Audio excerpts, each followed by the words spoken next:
Les amis, c'est l'heure, il est 16 heures, heure française, c'est donc l'heure, comme tous les jours, de votre Ruiz Club, votre revue de presse internationale pour parler football ensemble gratuitement, où que nous soyons sur la planète francophone, grâce à toutes les plateformes de TV5 Monde et l'application TV5 Monde Plus. Bon, j'espère que vous êtes en pleine forme. Nous étions déjà ensemble ce matin sur mes plateformes pour vous présenter les 11 probables du gros match attendu ce matin entre le Real et le Bayern, mais je vous ai promis de vous retrouver là, ça y est, à 16 heures, pour aller un peu plus loin, pour donner encore un peu plus de relief à ce match, parler également du match d'Arsenal face au Sporting, la deuxième affiche du jour, et puis on va se projeter déjà sur tout ce qui va se passer demain, et notamment avec le Barça. Restez bien jusqu'au terme de cette édition, on va aller également en Italie, parce que la course au titre a changé, les amis. L'AC Milan est tombé. On va voir ce qui s'est passé, bien évidemment. J'espère que vous êtes en pleine forme et que vous avez profité de ce week-end pascal avec beaucoup de chocolat. J'en suis sûr et certain. Allez, c'est parti avec en toile de fond ce choc entre Kylian Mbappé et Monsieur Harry Kane. Regardez dans les colonnes de la Gazzetta dello Sport, on se met en place sur ce tableau très attendu avec cette première affiche. Donc ce soir, la deuxième, elle est ici. Et donc demain, Barça Atlético, remake de ce qui s'est passé ce week-end en championnat avec les victoires des Catalans, et puis tenant du titre, le Paris Saint-Germain face à Liverpool de Arne Slot. Très attendu. Voici les unes de la presse. Je vous les ai montrées ce matin. Je vous réitère ce message avec bien évidemment Monsieur Vinicius, et puis ce gros titre à la une de Marca, Kylian Mbappé face à Harry Kane. Tout ou rien. Tout ou rien pour le Real Madrid, bien évidemment, les amis. Distancé, vous le savez, en Liga par le Barça, on est à 7 points, éliminé de la Coupe du Roi, ce qui fait qu'il ne reste plus que la Ligue des Champions pour éventuellement accrocher un trophée et à la vitrine du Real cette saison. Et puis on va parler de Vinicius parce qu'il sera l'un des hommes forts de ce match.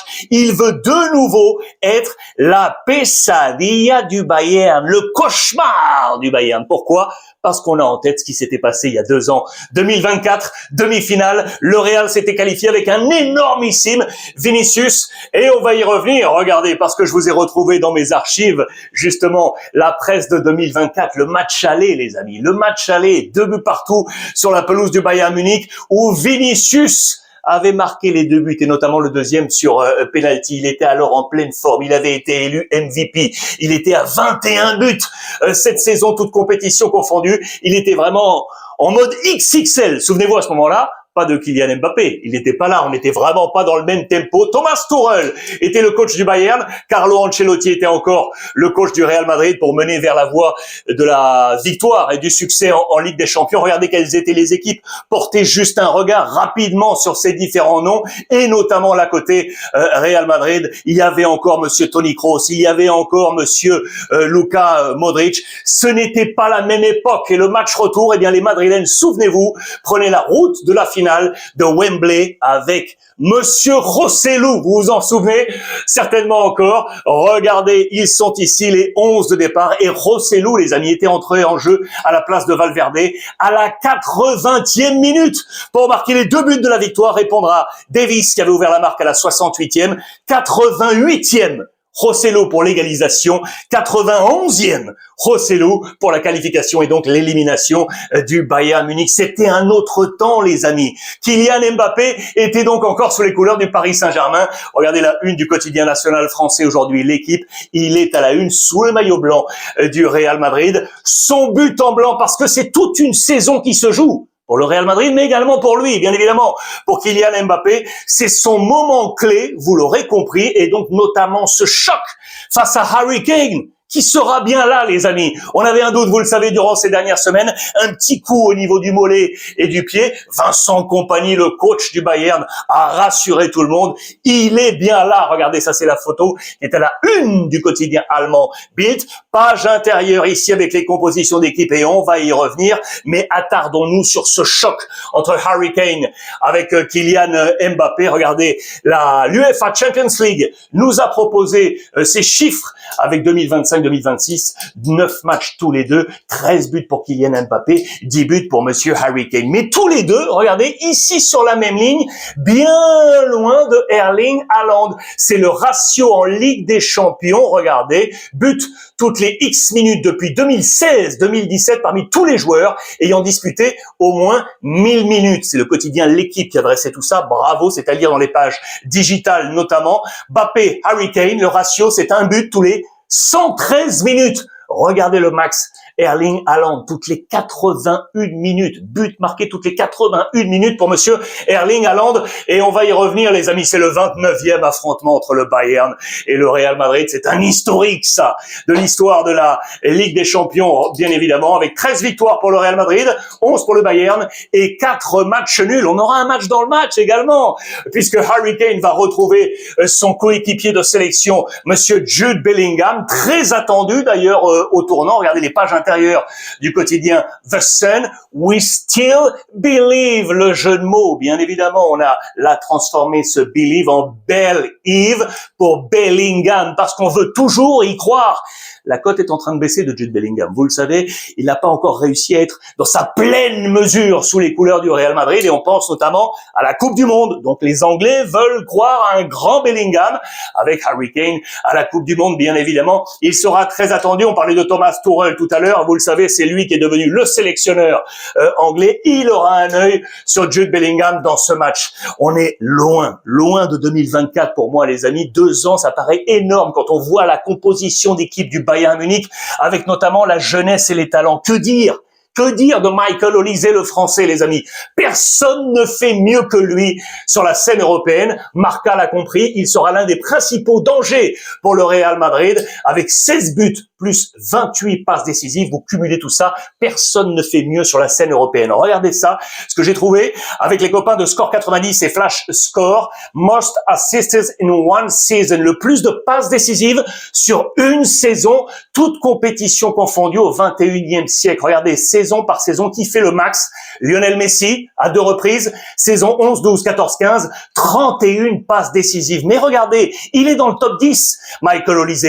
28 passes décisives et la saison n'est pas terminée. Juste au-dessus de lui, il y a 3 hommes à 29. Özil à 2 reprises et Mata, il peut facilement monter ici. Mkhitaryan 31, De Bruyne 31. Va-t-il monter sur ce podium? Ça commence dès ce soir face au Real Madrid. Et quand on parlait de la jeunesse, les amis du Bayern, regardez ce que je voulais vous montrer, ce que j'ai trouvé dans les colonnes de Bild une nouvelle fois. Le 11 type tout d'abord de la semaine. Le Bayern s'est imposé 3-2 sur la pelouse de Fribourg à l'ultime seconde. Une remontada de fou. Ils étaient menés à 20 minutes du coup de sifflet final, 2-0. Les Munichois sont revenus pour s'imposer 3-2 et notamment avec 2 hommes, les 2 jeunes. Bischoff qui est ici, regardez, et monsieur Lennart Karl, il a 20 ans, il a 18 ans, c'est la jeunesse et regardez, Bild nous dit, ils sont peut-être en pleine forme parce que leur cœur bat la chamade. Voilà pour les titres et on nous montre quels sont les fiancés, les petites copines de ces 2 genoux. Ça fait partie de la vie, c'est une petite page gossip, mais s'ils sont bien équilibrés, ça leur permet d'être performants, effectivement, et notamment en club. Seront-ils titulaires? On nous les annonce pas titulaires. Ça veut dire qu'il y aura de la qualité de banc pour Vincent Kompany. Voilà quel était le 11 de départ de ce match de ce week-end. Ils étaient là, titulaires, avec Karl et Bischoff, mais c'était notamment pour préserver ceux qui sont annoncés ce soir titulaires, les amis. Je pense notamment du coup à Leimer avec Stanisic pour les flancs. Stanisic était à droite, là il devrait passer, vous voyez, côté gauche. Regardez la charnière centrale. On nous annonce Ta et Minje ont joué ce week-end. On nous annonce Ta avec Upamecano devant Neuer, qui a fait son grand retour, les amis, pour ce match. Lui a 40 ans. On monte d'un cran. Pavlovic, regardez, c'était Goretzka et Kimmich. Là, on passerait à Pavlovic avec Kimmich. Et puis la ligne d'attaque est absolument fantastique. Karl était donc titulaire. Il devrait donc laisser sa place à monsieur Michael Olise. Gnabry, qui était en pointe, va être là juste derrière Harry Kane. Et Diaz, c'était Guerrero qui était titulaire. Cette équipe a vraiment une sacrée gueule pour faire face au Real Madrid, les amis, où on a changé la moitié de l'équipe. Je vous rappelle que le Real a été battu ce week-end pour être à 7 points du Barça sur la pelouse de Majorque, 2-1. Voici quel était le 11 de départ d'Alvaro Arbeloa avec de la jeunesse, notamment ici, je vous la montre. Et puis voici ce qu'on nous annonce ce soir dans les colonnes de Marca. Lunin dans les buts, en l'absence de Courtois, absence de Mendy, absence de Rodrigo, je vous le rappelle. Regardez avec Trent qui était là ce week-end, Rudiger qui était là ce week-end, Militao annoncé titulaire, il est entré en jeu à l'heure de jeu face à Majorque pour prendre du rythme. Est-ce qu'on sera là sur la charnière centrale? C'est encore une interrogation. Sur le côté gauche, Carreras était titulaire. Là, on nous annonce Fran Garcia. Moi, je pense que ce sera effectivement Fran Garcia. Le double pivot, Camavinga, Tchouaméni, là on nous annonce, regardez, le fameux milieu de terrain maintenant classique du côté d'Arbeloa avec Tchouaméni, Güler, Valverde et le jeune Pitarch qui était gardé au repos. Moran était rentré, Güler lui était bien là. Et puis devant, regardez, Kylian Mbappé était titulaire, il sera là. Pas de Vinicius ce week-end, c'était Brahim Diaz titulaire. Vinicius est donc annoncé pour accompagner Kylian Mbappé. Là, je voulais vous porter également, porter votre regard, regardez juste sur ça. Vous voyez les petits cartons jaunes ici. Tchouaméni, 1. Vinicius, 2. Mbappé, 3. Plus le banc. Bellingham, 4.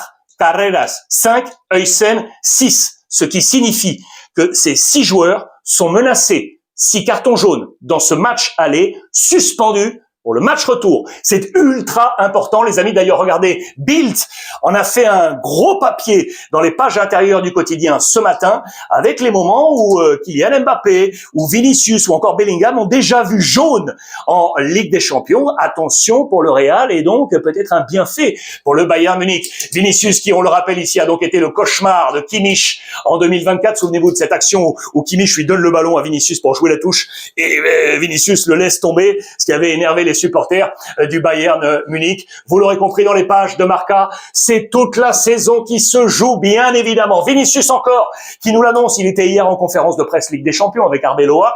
Il est en discussion, vous le savez, avec le Real pour prolonger au Real Madrid.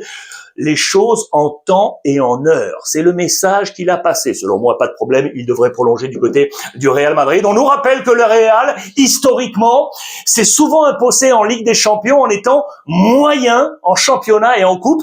2 poids, 2 mesures. J'ai en tête, moi, pour l'avoir vécu pleinement, le sacre avec Mijatovic. On était à la fin des années 90 face à la Juventus où la saison en championnat avait été catastrophique. On nous fait état de cet historique du côté du Real Madrid. Et puis dans le match, il y aura une rencontre de nouveau, puisque Florentino Pérez va retrouver le président de l'UEFA, le président Ceferin. Les deux hommes, vous le savez, étaient en grande discorde depuis que le président Florentino Pérez avait lancé l'idée de la Super League à l'encontre de l'UEFA. Eh bien, les deux hommes vont se retrouver peut-être le match de la paix entre le Real Madrid et l'UEFA. Autre match très attendu, Sporting Arsenal. Regardez là, une des tabloïds anglais.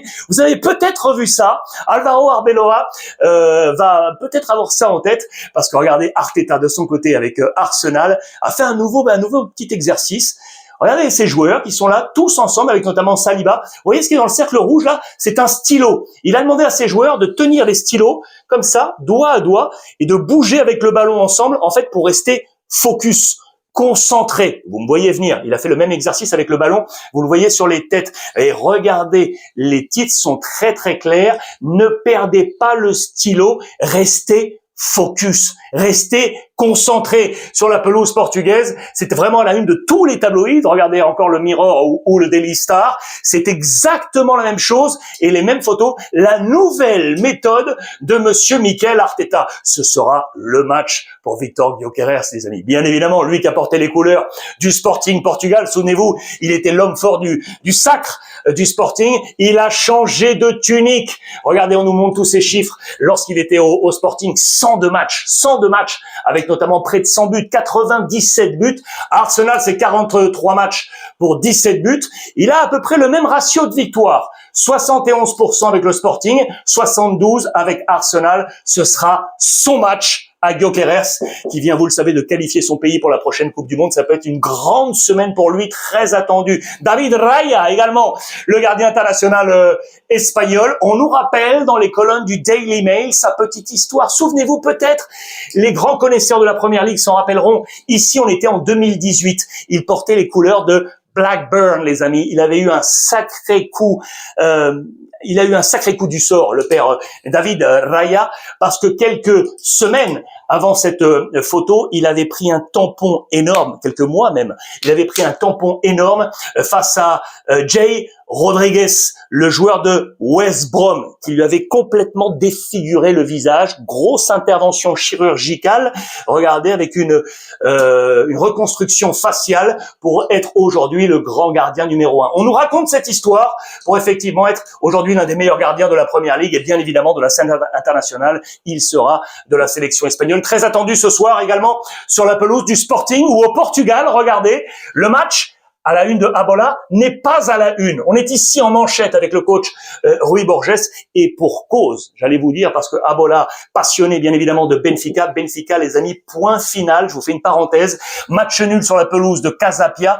Point final dans la lutte pour le titre. Regardez, José Mourinho, conférence de presse sur le Instagram de Abola pour nous dire très clairement qu'il le sent. Ce match nul fait qu'il s'écarte de la bataille pour le titre. Pour autant, il veut rester l'entraîneur de Benfica la saison prochaine. Que va-t-il se passer? Affaire à suivre. Et je referme cette parenthèse. On est donc là sur les matchs de ce soir. Projetons-nous sur ce qui nous attend demain. Ce Paris Saint-Germain-Liverpool, mais surtout ce Barça-Atlético, les amis. On a envie de Champions maintenant parce que le Barça s'est imposé face à l'Atlético 2-1. C'était donc ce week-end. C'était le premier round d'observation entre ces deux hommes. Mais attention, parce qu'El Cholo Simeone a gardé plusieurs cartes dans sa poche, bien évidemment. Qu'est-ce qu'on nous dit? Attention Hansi, à la une du Mundo Deportivo, on nous dit que, attention, pourquoi? Parce que Hansi Flick, certes, a plus de victoires face à l'Atlético del Cholo Simeone, 5-2 au total en 7 matchs, mais attention, 18 buts marqués pour le Barça, 14 pour l'Atlético. C'est pas une grande différence. Pourquoi? Parce que on le sait, le Barça joue très très haut, une ligne défensive très très haute avec beaucoup de risques pris et du coup El Cholo Simeone va très certainement agir sur les côtés, va lancer un plan offensif latéral pour essayer d'aller tromper Hansi Flick. C'est ce qui est très attendu. Toujours pas de Frenkie de Jong, les amis. On nous l'annonce, il n'est toujours pas rétabli, il ne sera pas là pour ce match de Ligue des Champions. En revanche, Hansi Flick, je vous en ai parlé hier, a trouvé sa charnière centrale avec Koubarsi et Gérard Martin, ce qui fait qu'Eric Garcia monte en double pivot et on nous annonce que lorsque Eric et Pedri sont les deux hommes du double pivot, jamais le Barça ne perd. Mieux que des victoires. Quand ces deux hommes sont associés en double pivoté, le Barça s'impose. Ça devrait être le cas demain face à l'Atlético Madrid. Ce sera le 200e match, les amis, pour Ferran Torres. Peut-être l'occasion pour lui pour enfin se relancer offensivement. Il est l'une des illustrations de la disette des attaquants du Barça. Je pense notamment à Lewandowski, même si ce dernier s'est relancé il y a peu. Parce qu'en l'absence de Rafinha, eh bien, il y a un gros manque du côté du Barça. Sachez regarder la photo qui vient de tomber. Rafinha, ça y est rentré du Brésil. Il avait eu l'autorisation du Barça pour repartir un peu chez lui, se reposer tranquillement. On est encore à un mois d'un éventuel retour pour le match, le 10 mai, au Camp Nou face au Real Madrid, qui pourrait être le match du sacre. Je vous en ai parlé hier sur les différents réseaux sociaux. Lamine Yamal, les amis, qui va peut-être faire tomber un record, encore, celui de Erling Haaland. Souvenez-vous, le plus jeune joueur à inscrire 10 buts dans une seule saison de Ligue des Champions. Erling Haaland l'avait fait à 19 ans et 212 jours. Eh bien, Lamine Yamal peut le faire. Il aurait 18 ans et 269 jours s'il inscrit et bat ainsi ce record à 10 buts. En parlant de Manchester City, je vous fais une parenthèse, les amis. Est-ce que vous avez vu ça ce week-end? Énormissime. Carabao Cup, direction la finale pour Manchester City qui s'est imposé 4-0 face à Liverpool, l'adversaire du Paris Saint-Germain. 4-0. On va prendre des enseignements pour Luis Enrique dans ce match, avec notamment un super Semenyo, avec Pep Guardiola. Il est à la une de tous les canards. Pourquoi je vous en parle? Parce que également Erling Haaland, on en parlait à l'instant, qui a inscrit son 28e triplé dans sa carrière, toute compétition confondue, tout maillot confondu, 28e triplé pour lui, c'est absolument prodigieux. Direction la Carabao Cup, finale pour Manchester City, avec l'un des derniers matchs de Bernardo Silva, les amis, sous les couleurs des Citizens. Regardez, dans tous les canards, on nous l'annonce, c'est bien son départ annoncé. Il va quitter le club, vous le savez, 31 ans, peut-être, vers le Barça, peut-être, ou vers la Juventus de Turin, vous le savez. On est à la bataille. Lui qui avait rejoint Manchester City à l'été 2017 pour 50 millions d'euros en provenance de l'AS Monaco, qui de son côté était allé le chercher du côté de Benfica. 43 matchs cette saison, toutes compétitions confondues, 3 buts, 5 passes décisives. L'international au 107 cap portugais avec 14 buts marqués, qui va donc tirer sa révérence avec Manchester City. Personne n'est irremplaçable, on nous le rappelle, mais là, il va quand même y avoir quelque chose. Un grand vide. C'est ce qu'on nous dit dans les colonnes, regardez, ici, des tabloïds anglais. Il faut savoir que c'est le joueur qui a le plus joué sous Pep Guardiola. Regardez, c'est ici, l'arrivée de Guardiola en 2016 jusqu'à maintenant. Eh bien, c'est Bernardo Silva, 450 matchs, les amis, devant De Bruyne, Ederson, Phil Foden ou encore Gundogan. 19 titres pour lui au total avec Manchester City et notamment, regardez, le 1, 2, 3, 4, 5, 6 titres de champion. C'est absolument prodigieux et bien évidemment, la Ligue des Champions remportée avec Pep Guardiola. Il est là, dans ce schéma. Ça, c'est très intéressant parce qu'on est à la bataille pour le titre, vous savez, avec Arsenal. City a encore une chance et veut espérer aller détrôner Arsenal. Il y a 9 points d'écart, c'est énormissime, mais il reste des matchs et notamment, regardez le calendrier.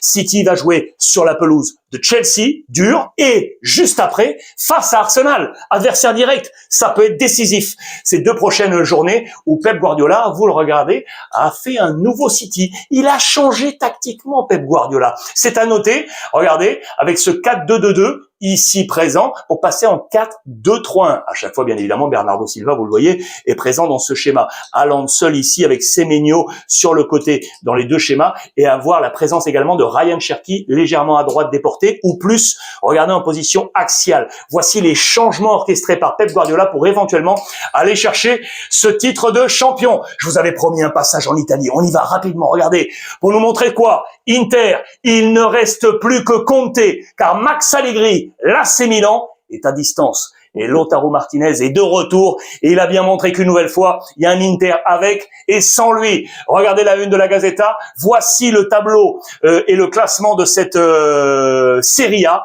Et vous le voyez, l'Inter en tête et le Napoli qui est passé devant l'AC Milan. Et là, il y a une bataille de fous furieux entre Comme, Juve, Rome et l'Atalanta.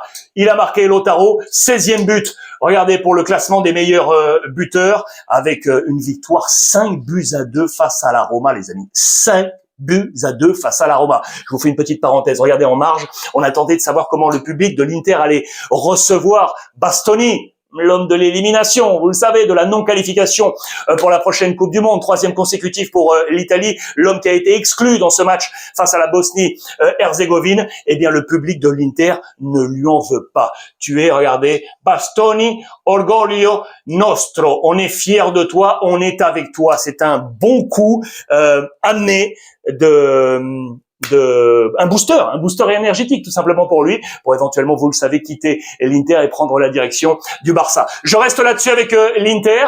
C'est l'homme qui change tout, bien évidemment. Regardez, il y a un Inter avec lui et un Inter sans lui. Avec Lautaro Martinez, les amis, c'est 2.5 la moyenne de buts marqués. Sans lui, c'est 1.2 seulement. C'est clair et net. Lautaro Martinez est l'homme du titre éventuellement pour l'Inter. Parce qu'attention, le Napoli est encore là. Regardez, le coup de Naples. Milan est donc détaché. Victoire 1-0 du Napoli. Regardez de nouveau cette course en tête avec donc cette ligne peut-être maintenant. Attention parce que pour l'Inter au prochain match, ça sera Comme. Un peu plus dur selon moi que le match face à Parme pour les Napolitains. Les notes rapidement. Politano, la meilleure, 7 sur 10. La moins bonne, Anguissa qui était de retour il y a peu, 5.5.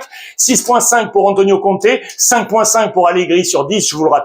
Pavlovic, le meilleur Milanais, 6.5 et le moins bon, c'est Füllkrug, toujours les problèmes offensifs du côté de Milan. 5.5 à noter pour Adrien Rabiot au milieu de terrain. L'autre bataille, je vous l'ai dit, c'est la bataille pour la 4e place, détenue pour l'instant par Comme, mais regardez, ça se resserre, parce que Comme n'a pu faire mieux qu'un match nul. 0-0 sur la pelouse de l'Udinese, pas de show, passe cette fois-ci, celui qui devrait retrouver le Real Madrid la saison prochaine. Il nous a manqué un peu de tout, nous dit Cesc Fabregas, et du coup, bien regardez, ça se resserre, avec notamment l'Atalanta qui revient dans le game. Attention à la AS Rome, on va en parler tout de suite, qui est en difficulté, et la Juventus qui est là, les amis, parce que la Juve, regardez ça, s'est imposée 2-0 face au Genoa de De Rossi, le coach, l'ancien de l'AS Rome, bien évidemment. 2-0, regardez, on n'est plus qu'à 1 point de Côme et d'éventuellement aller prendre cette place de Ligue des Champions avec notamment un super McKennie dans ce match. Je vous parlais de De Rossi et de l'AS Rome. Rome, vous le voyez, regardez, qui est en grand danger. On nous dit qu'on est sous haute tension. Je vous en avais parlé il y a plusieurs semaines. Le board romain, attention, parce que Gasperini n'était pas très content des dernières arrivées et du mercato orchestré par Massara, l'ancien qui était passé par Rennes, vous le savez, Ranieri, l'ancien coach qui est resté dans le board aux côtés du président Friedkin. Eh bien, il y a de la friture sur la ligne. Je vous rappelle ici toutes les arrivées de l'AS Rome depuis Wesley le plus cher, en passant par El Ainaoui, Vass, Lens, l'Olympique de Marseille, Gilardi, Zolowski, Malen, qui est sans doute le meilleur arrivé, Bailey, Verkusen ou Saragosse. Gasperini est pas content. Rome laisse des plumes dans cette bataille. Regardez, pour aller chercher cette place Ligue des Champions. Voilà les amis pour ce point complet aujourd'hui. Le tableau est ici. On va se régaler ce soir. Real Bayern. N'oubliez pas de télécharger l'application TV5 Monde Plus, les amis. Il y a du programme sport à gogo et c'est gratuit où que vous vous trouviez téléchargé avec ce QR code. Et vous avez même d'autres programmes de société, de la culture, de l'art. Vous avez plein de choses avec toute la copain des différentes rédactions de la planète francophone sur l'application TV5 Monde Plus. J'espère que vous avez eu le temps de télécharger. Je vous le remettrai demain, ne vous inquiétez pas. Voilà les amis, point complet. Merci une nouvelle fois de m'avoir accompagné, de m'avoir envoyé vous aussi un gros big up et beaucoup d'énergie. Une nouvelle fois un énorme coucou à tous les copains du continent africain. Je vous embrasse. Bonne Ligue des Champions ce soir et profitez des vôtres les amis, profitez.